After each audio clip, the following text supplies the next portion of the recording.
his name.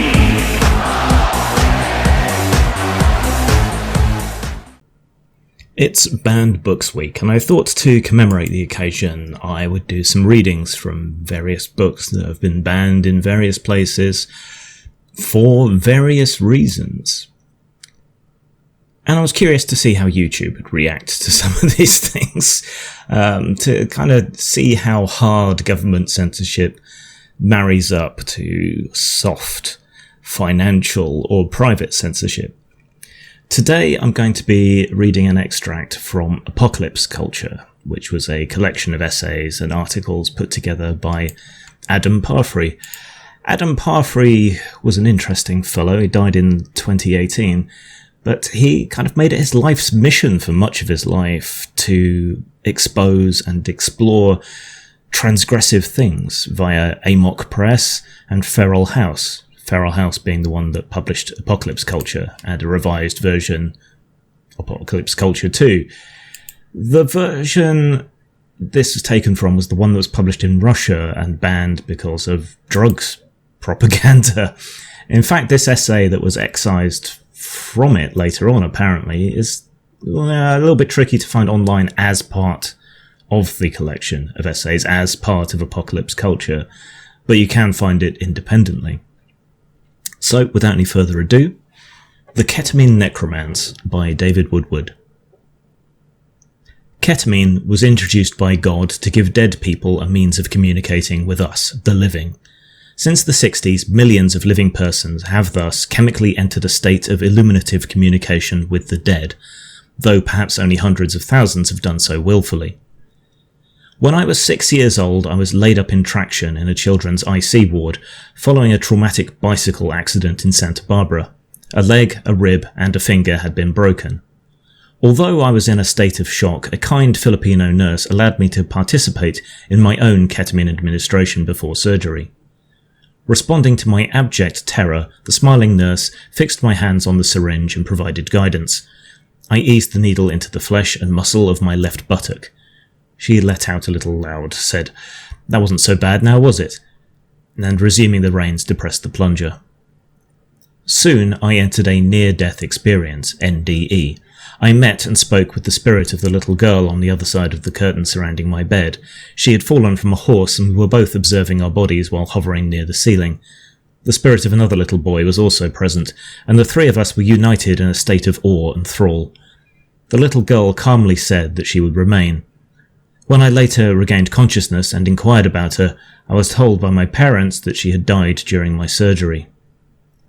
I do not know one individual in the formidable elite of ketamine researchers who is willing or able to explain the agenda, circumstances, needs, or in any detail the character of spirits of the dead, at least satisfactorily.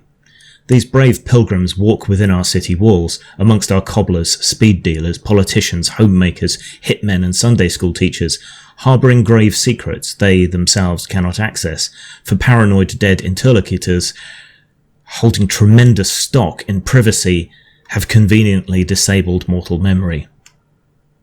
American neurologist, dolphin mystic and patron saint to those who would sincerely grace the K-hole, Dr. John Cunningham Lilly, whose grandfather's signature caresses the 1927 $10 bill, has, however, made a commendable stab in his fragmented autobiography, The Scientist.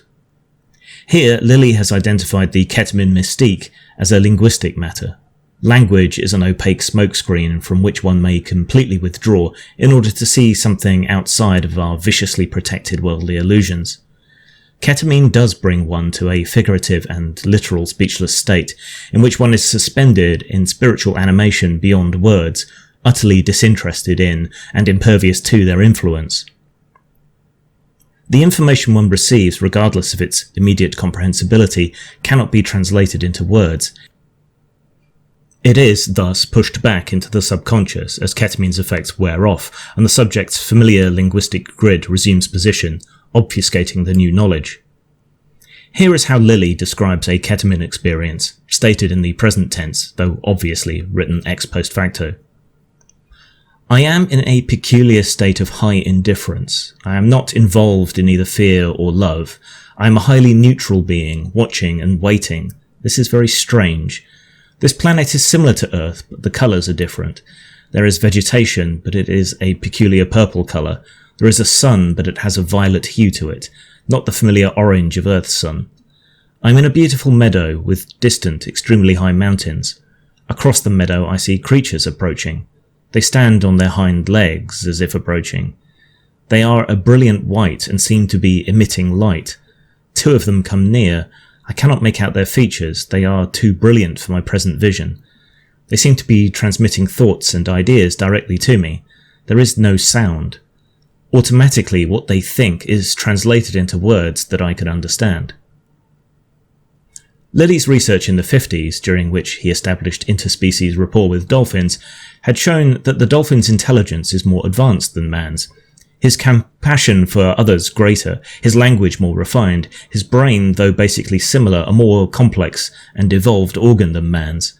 In dissecting the brains of his dolphin friends, Lilly successfully located important emotional centres, which predictably caught the interest and fed the imagination of the American intelligence community. In the early 60s, the CIA offered Lilly a salary he chose to accept, in exchange for setting to work at locating these same emotional centres and their operating frequencies in the human brain. After 1 year, Lilly bowed of the fancy CIA job and struck out on his own, deeply offended by the organisation's intentions in securing his participation in the first place. The US government was naturally interested in learning how to pinpoint and resonate specific centres in the human populace.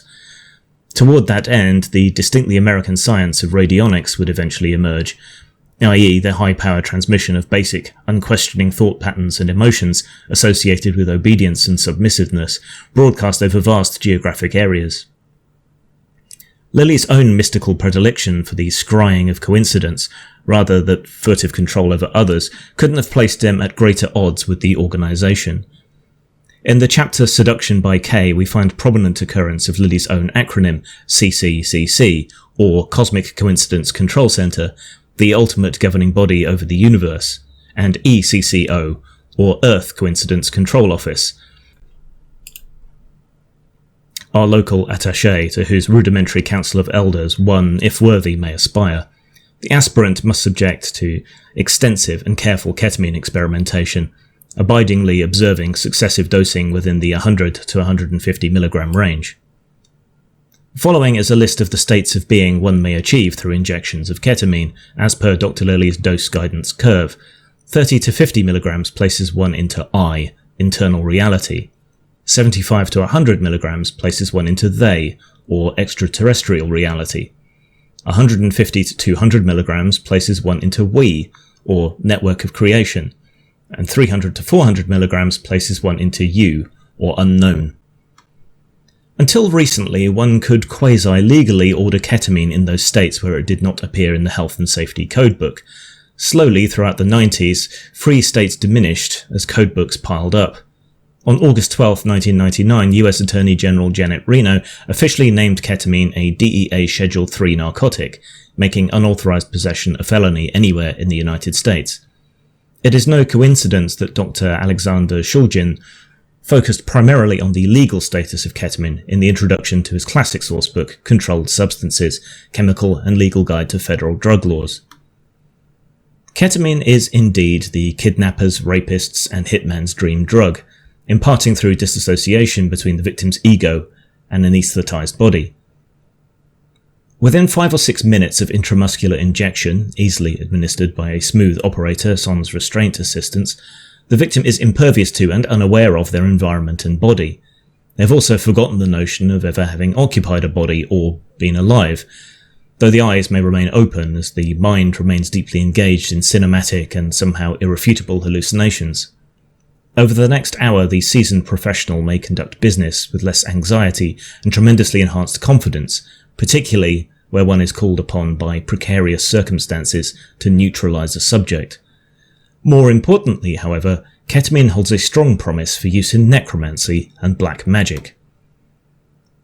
Subjects generally report visions and sensations akin to the classic NDE, soaring through a tunnel towards a pure light, gaining an acute and glowing sense of proximity to God, angels, or demons, and becoming utterly emancipated from the soon long-forgotten ego.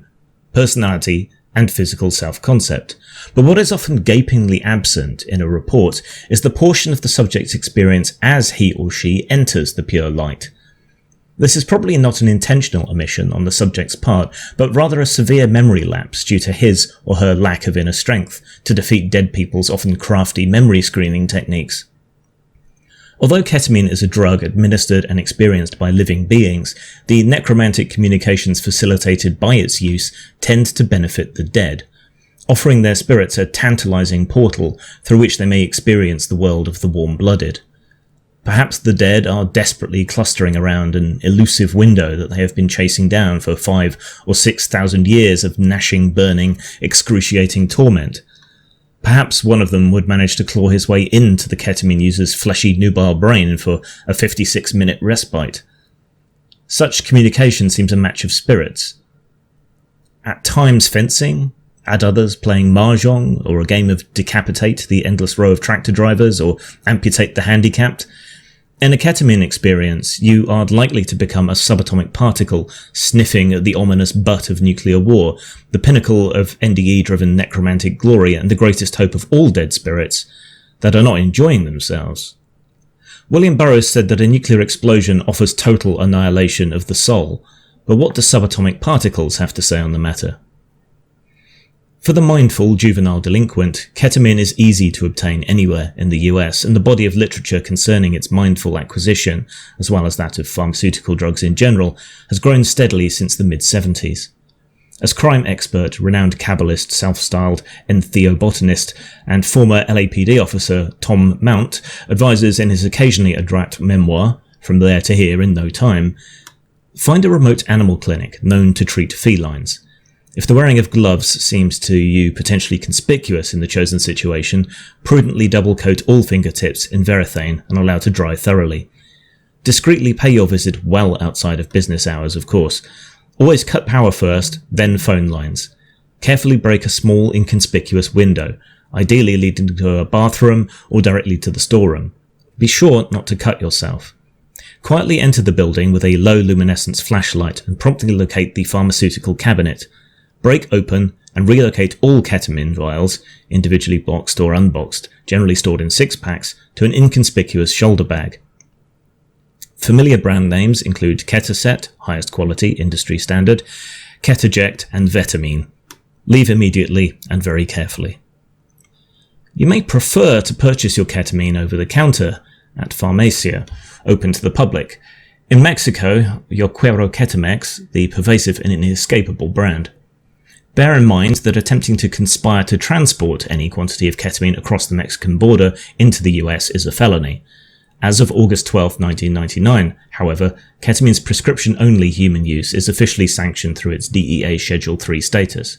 Your doctor can prescribe ketamine for your extremely serious migraine headaches, though he is only likely to do so after repeated visits and exhausting the more standard remedies.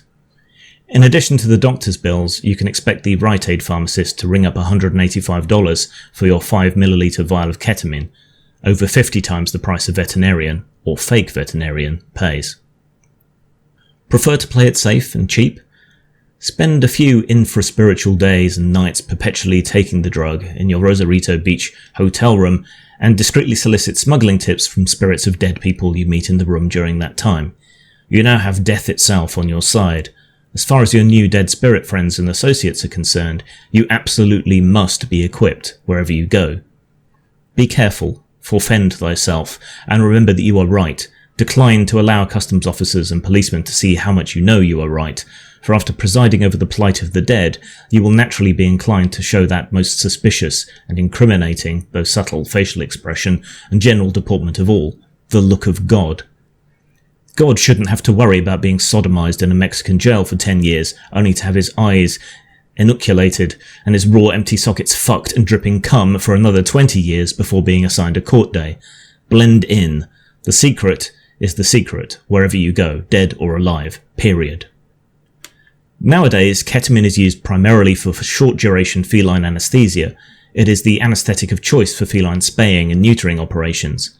It was first developed in 1962 at the University of Michigan, allegedly in their search for safe anesthetic products. Ketamine blocks glutamate neurotransmitter pathways in the brain without depressing respiratory and circulatory functions.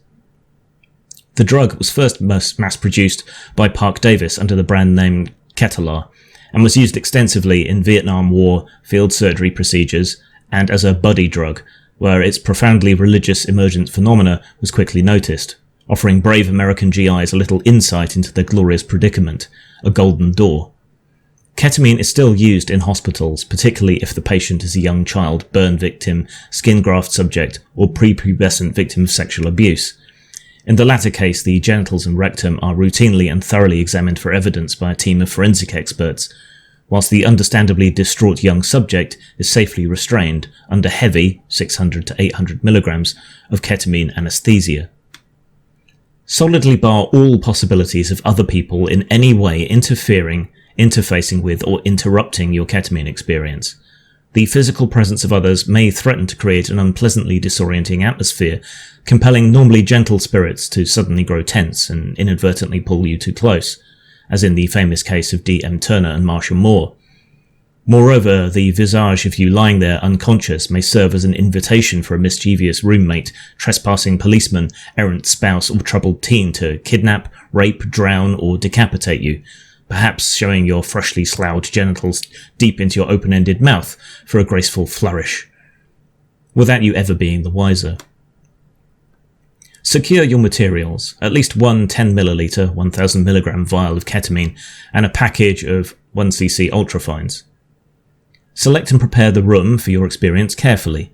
If you have a comfortable bath and an uninterrupted day or night during which to operate there, the bathroom should certainly be seized upon as a first choice. Otherwise, plan to lie down on a bed or on a couch for that period. Make sure the room is quiet, dark, and pleasant, and that you are relaxed and comfortable, ideally under blankets or a sheet. You needn't observe any particular dietary structure. As always, however, alcohol should be studiously avoided, as should all deadly poisons. In combination with ketamine, alcohol may present the subject with a minor but annoying headache shortly following the experience. You may wish to position 2 or 3 red and or green candles at safely peripheral locations in the room. Be sure that they are well secured and will not be knocked down, in the rare instance that your body snaps into massive, uncontrollable convulsions while you are unconscious. Inject 1cc, 100mg, intramuscularly, i.e. at the upper outer quadrant of either buttock. Assume a very comfortable position, breathe deeply, and relax. The experience begins in 5 or 6 minutes, and you will very soon thereafter leave your body. When you return, approximately 1 hour later, take notes and promptly repeat. Continue to repeat on return 5 or 6 times, attempting to logbook entries to the best of your abilities, despite overpoweringly rapturous disinterest in words, a temporary condition associated with aphasia. It is imperative that you continue to receive 1cc, 100mg doses, successively over an extended period of time, as described, for it is only with this sort of faithful and reliable periodicity that the experience may successfully develop and mature into a trusting, bonding, and valuable ambassadorship for you in the land of the dead.